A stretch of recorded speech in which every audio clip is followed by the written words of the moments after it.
when the Mayflower came in 1607, about thereabout, and the slave ship, the Dutch ship, landed in Jamestown, Virginia, bringing the first slaves in 1620. I think it was, as cruel as it was, as hard as it was, I think it was providential that God brought to America the two extreme races. One came seeking freedom, and the other came losing freedom, you see. And now, after all these years, they have survived. One has survived 300 years of servitude, but yet it's working, and this is it. If these races can fellowship, if these races can be brotherly, all the others fall between.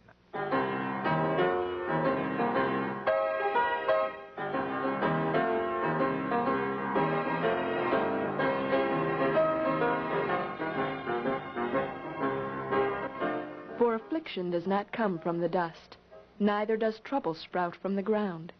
For man is born for trouble, as sparks fly upward. These verses seem to encapsulate the history of race relations in the United States, a history of sparks flying upward as a grieving God watches the continuing friction between blacks and whites. In the words of Abraham Joshua Heschel, racism is man's gravest threat to man. It is the maximum of hatred for a minimum of reason.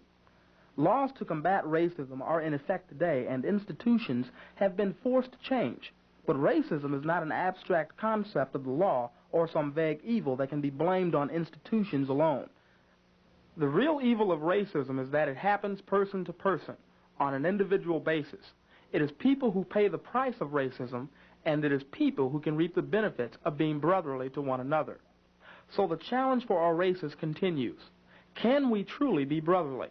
The answer to this question remains to be answered by our actions. But one thing is certain. It will be hard to overcome the memories of our past actions. Lydia Wilson, a member of Salem Baptist Church in Champaign, remembers. She remembers her way of life growing up in Tennessee at the beginning of the century, and she remembers the time that the appearance of a young black boy at the door at night was enough to start a white woman screaming. Some family sent their little boy with a little kerosene container to go up to a neighbor's house. Neighbor was white, to get some kerosene to put in the lamp so they could have light. And he knocked on the door, and the man, young, this was a younger couple too, she screamed, hollered so loud because it was a black something. She didn't realize what it was, something other. He just went and got his gun and shot that little boy right down, right there. And he just come to the bar to ask for some kerosene. Even after an incident such as that, there was no legal recourse for a black family. You don't do anything but just take him home and call somebody, and when is they going to bury James? They're going to bury him tomorrow or something when somebody make him a coffin. Reverend Bill Donaldson, pastor emeritus of Champaign's Salem Baptist Church, remembers. He remembers the stories of his father, who was born a slave. He remembers the stories of his grandfather, who spent most of his life in slavery. And he remembers how he had to move 300 miles to East St. Louis so that he could attend high school. The high school in his Arkansas hometown was for whites only. Bill Donaldson also remembers the lynchings that took place in the area where he grew up. This was one, a fellow by the name of George Bailey. And they broke the jail down that night. The mob did and broke him and lynched him. He was arrested for just shooting a man. They shot the white fella in the arm. And there was no trial, there was no nothing, you know. And I recall another case, we were about 80-some miles from Memphis. It was a black boy. I don't know the charges that were against him, but they lynched him and drug him down the street, up down Beale Street, you know. His body, you know, cut off his hand and threw him out in the river. Bill Donaldson had a close brush himself with the lynch mob. It began with an incident at a sawmill in Mississippi. We got there about noon, and so the owner of the mill, he sent me to help load some lumber for barges on the river, you know, and I went with elderly white gentleman. I can see him now. And so we were stacking along. We weren't saying anything, you know, because he was just poor as I was, you know. But some way I dropped a piece of lumber on, and he had it, and he cursed me. And called my name, and I cursed him. I cursed him back. And so he was angry, you know, and the word got around, you know, in the tent, you know, that they were going to take me out that night, you know, because the next I said to the white man. During the evening, Bill Donaldson picked up his paycheck and took off. He wasn't about to wait around to see if the white mob would follow up on its threat. In another case, he talked back to a white man who had rebuked him for not meeting certain requirements with his cattle. He stood up on this horse. He had a fine horse, and I was sitting up on the mule. And I talked back to him. I had temper, you know. And so he told my brother, he said, your brother's pretty smart. See, I could have killed him. He could have, too. He could have. He could have shot me off that mule. Huh. But it's just that dangerous, you know. If you had anything worthwhile, they were always trying to buy it off of you or something. Be surprising to come up and say, well, we'd like to buy so-and-so. We'd like to buy so-and-so because they sure didn't want you to have it. It's oftentimes.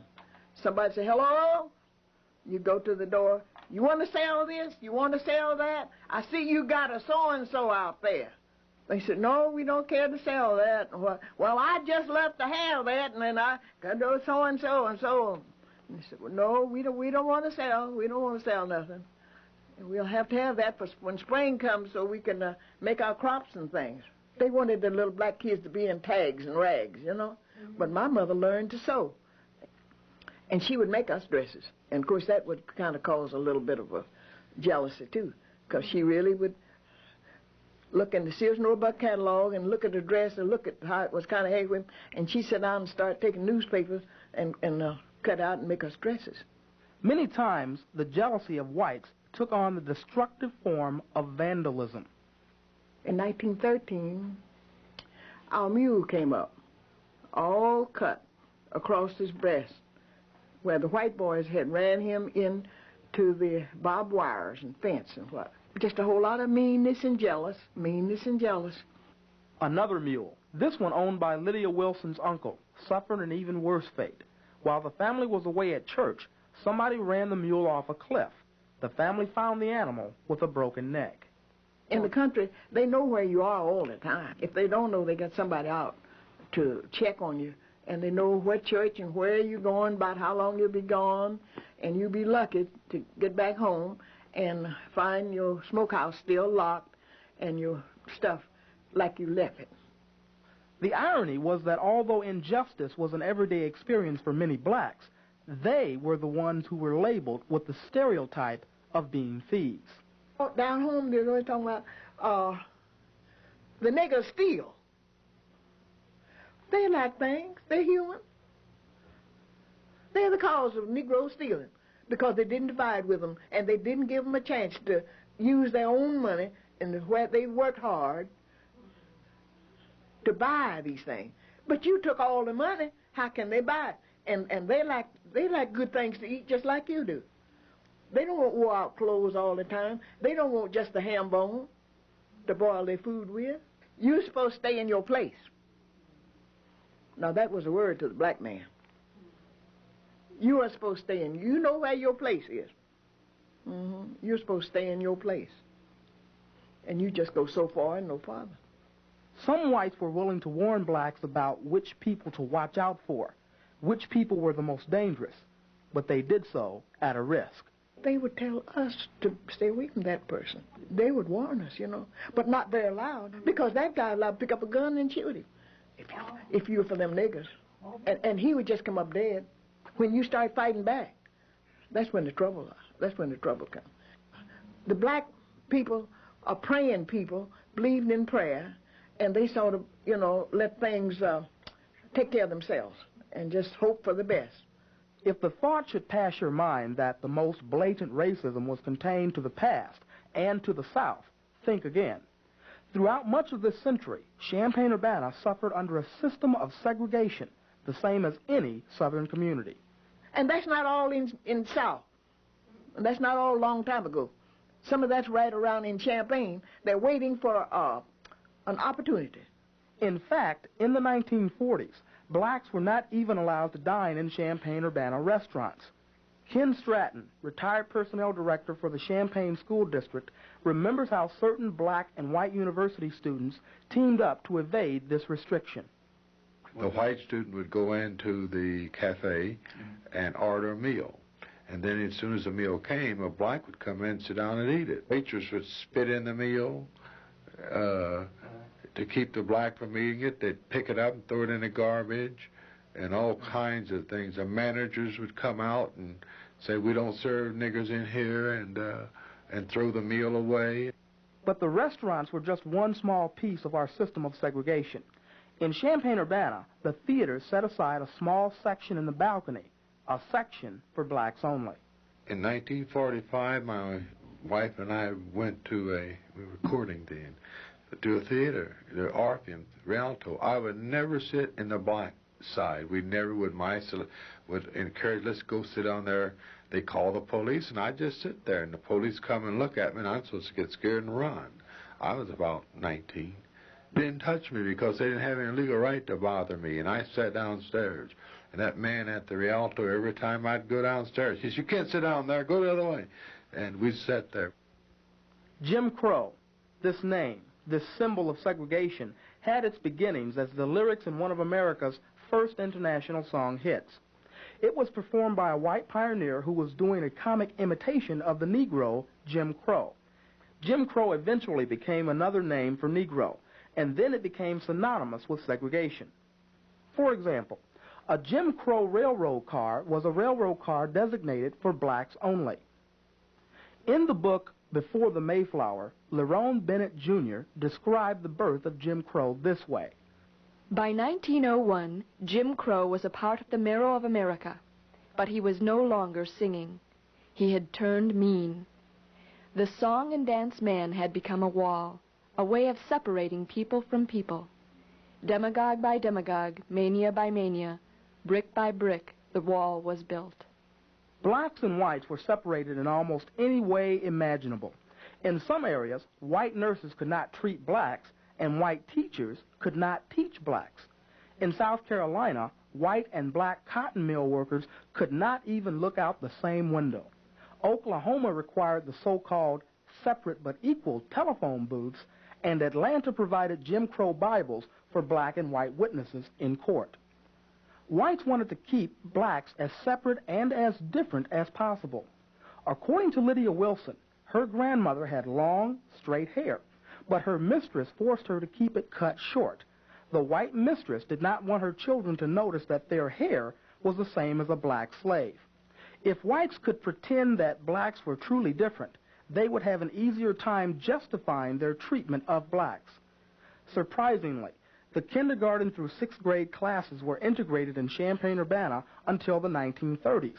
That's when black leaders began to complain about the lack of black instructors. So what was the response to these protests? According to Ken Stratton, the Champaign-Urbana school system decided to segregate schools into black and white. That way, there could be black teachers, but they would not be able to teach white students. Then there was the issue of housing. Housing in Champaign was pretty absolute until about 1964, and that all the blacks lived either in the northeast Champaign, which is an area bounded by the I-C railroad track, University Avenue, and the Urbana and the big field that's to the north. Except for the two pockets where blacks had traditionally lived out on Ells Avenue and on the Maple Street area, which was black. Ken Stratton was on the Champaign City Council when the first black family moved into the Holiday Park subdivision in West Champaign in the early 60s. It was the first small step toward integrated neighborhoods. Willie Somerville, a music instructor in the Urbana school system, remembers when he wanted to rent a home in the Scottswood Addition in the late 60s. An old established real estate company gave him the runaround. Willie Somerville tried an experiment when approaching this real estate company. He didn't disguise his voice to sound white, as many blacks will do when dealing with a real estate agency over the phone. I didn't do what some blacks do. I didn't change my voice and try to say, "Good evening, sir. I'm looking for a house today, and do you have one in such and such a place? I'm working at the Urbana schools, and I'm here. They couldn't tell whether I was really almost white or black then, but if I said, how you doing, mister? I'm looking for a place to live. Me and my family from down south and what have you, and I just want to know if this house is open to all of us. And they just, no, it's not. Because I asked them, I said, well, why are you advertising this in the paper? And so he said, well, it was just filled. And a week later, I see that same house still in the papers. In another case, a white family was planning to build a new house next to Willie Somerville's home. For some reason, a realtor felt obliged to give a warning to this white family. My neighbors told me that when they got ready to build next to me, the realtor told them, now you do realize there is a black family next door to you. And they said, and we told them, well, yeah, it's no problem with us. And when my friends told me that, I told them this. I said, you should have told that realtor that I upgraded this neighborhood. My presence here upgraded this neighborhood. I said, because I don't feel like I'm less than anybody. I said, you look up and down the streets. And I said, I teased my white friend like this. I said, cut your grass for somebody to think that's my house. Willie Somerville said that his philosophy is to meet an insult head on. As an example, he tells of a friend who took this approach in a lunch line at an Urbana school. One of the white teachers was standing in front of him, and the lady just piled it on. And so when he came up and the lady put a little bit on his plate, he said, give me the white folks' portions. I want the white folks' portions. And black folks notice that kind of stuff. They see that. For a basketball team, there was a limit. In my high school, there was only 2 blacks that played on the basketball, could be on the floor at one time. I was in the 40s. That continued right here in Champaign, up into the 50s and close to the 60s, when the first coach was willing to put 3 blacks on the floor at Champaign High School. You should have heard some alumni screaming. Bill Donaldson found the barrier in the simple form of wedding announcements for the newspaper. I had a young couple that were to be married, and they sent in a picture and everything. And they didn't run it. And so I called, that was the Champaign-Urbana Courier, you remember that? Mm-hmm. And so I called the editor, and he said to me, he said, the Reverend said, this is the only segregated island in our paper. Shortly after this incident, Bill Donaldson submitted another wedding announcement, and this time they agreed to print it on the page opposite the society page. There were even barriers with barbers and dentists. Some white barbers would not cut the hair of blacks, and some treated black customers to haircuts like the ones pictured here. Ken Stratton said that certain dentists in Champaign-Urbana would not see black patients. However, nobody actively worked on breaking down that barrier. Nobody ever worked on that. I guess that just melted away, because who wants a dentist working on your mouth that doesn't want you? But why did the black protests wait until the 1940s to begin in a big way? Segregation was put into gear almost as soon as slavery was dismantled. So why didn't the protests start sooner? Between, let's say, 1860 to 1920, relations between blacks and whites tended to be okay, because good, because blacks knew their place and they stayed in it. And they didn't see a viable vehicle for getting out of it. So it was only after the World War II did blacks begin to, at least in the smaller communities, begin to actively follow the lines of civil rights. According to Ken Stratton, many blacks migrated from the South to the North during the early part of the 20th century. And although the situation was far from ideal in the North, it was comparatively better than what they had known. But then came World War II. Blacks had always been taught that whites were better than you, that they had more to offer than you. And blacks were indoctrinated with this attitude, this idea that white was better. And then when you get out there in a foxhole, they found out they weren't any better. So then blacks came home and said, they don't know, they're not any better than I am, and I want the same thing that they got. And I think that was a revelation was that you fight beside somebody, and you find out he gets scared just like you do. And so blacks came home from the war thinking they had earned their freedom, and they demanded it. From here on, I don't think there's anything growing up that's going to take what my parents took. I think that's good. Speak up for yourself. You're a human being too. And you worked hard. You work and try to make your own. You're not begging. That's what they want us to do, is to beg. But you see, we're getting tired of begging.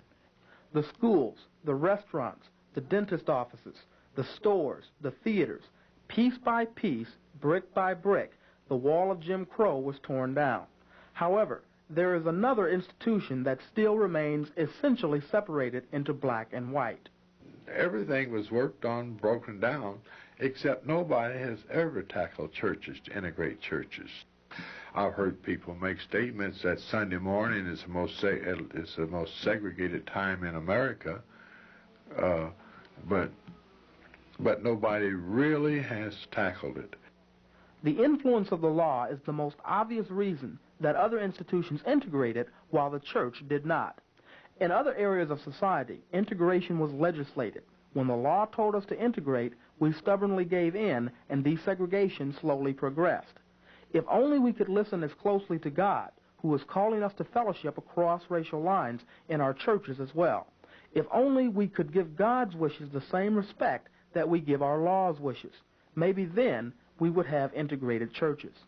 From the very beginning of the civil rights movement, prior to the integration of schools, whites have always asked that a law be passed to say that I must do what is right, because it makes it easier for me to do it with the respect of my neighbors, to say that I am doing this because the law says I must do it.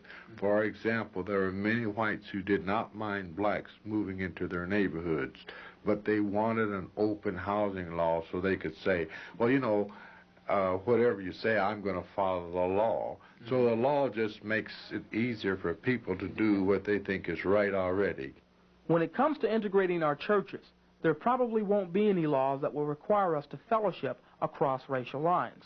But that doesn't give us an excuse to sit back in our comfortable one-color churches. After all, we have the Holy Spirit on our side, and He has a greater power to inspire change than any law, as long as we allow Him to act. I said years ago I was riding a streetcar in Detroit, and I saw this slogan. It's been over 60 years ago, on the bulletin board of one of the great churches on Woodard Avenue. And as we passed, I saw it said, "A divided Christianity can never win the world." And that has been with me for many years. I think here's the acid test of our Christian faith, is the willingness of whites and blacks to fellowship across racial lines. That would have an impact that none of our great cathedrals or our great preachers have ever had. And that prayer hasn't been answered yet, has it?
Integrating bodies in church or at school will never work.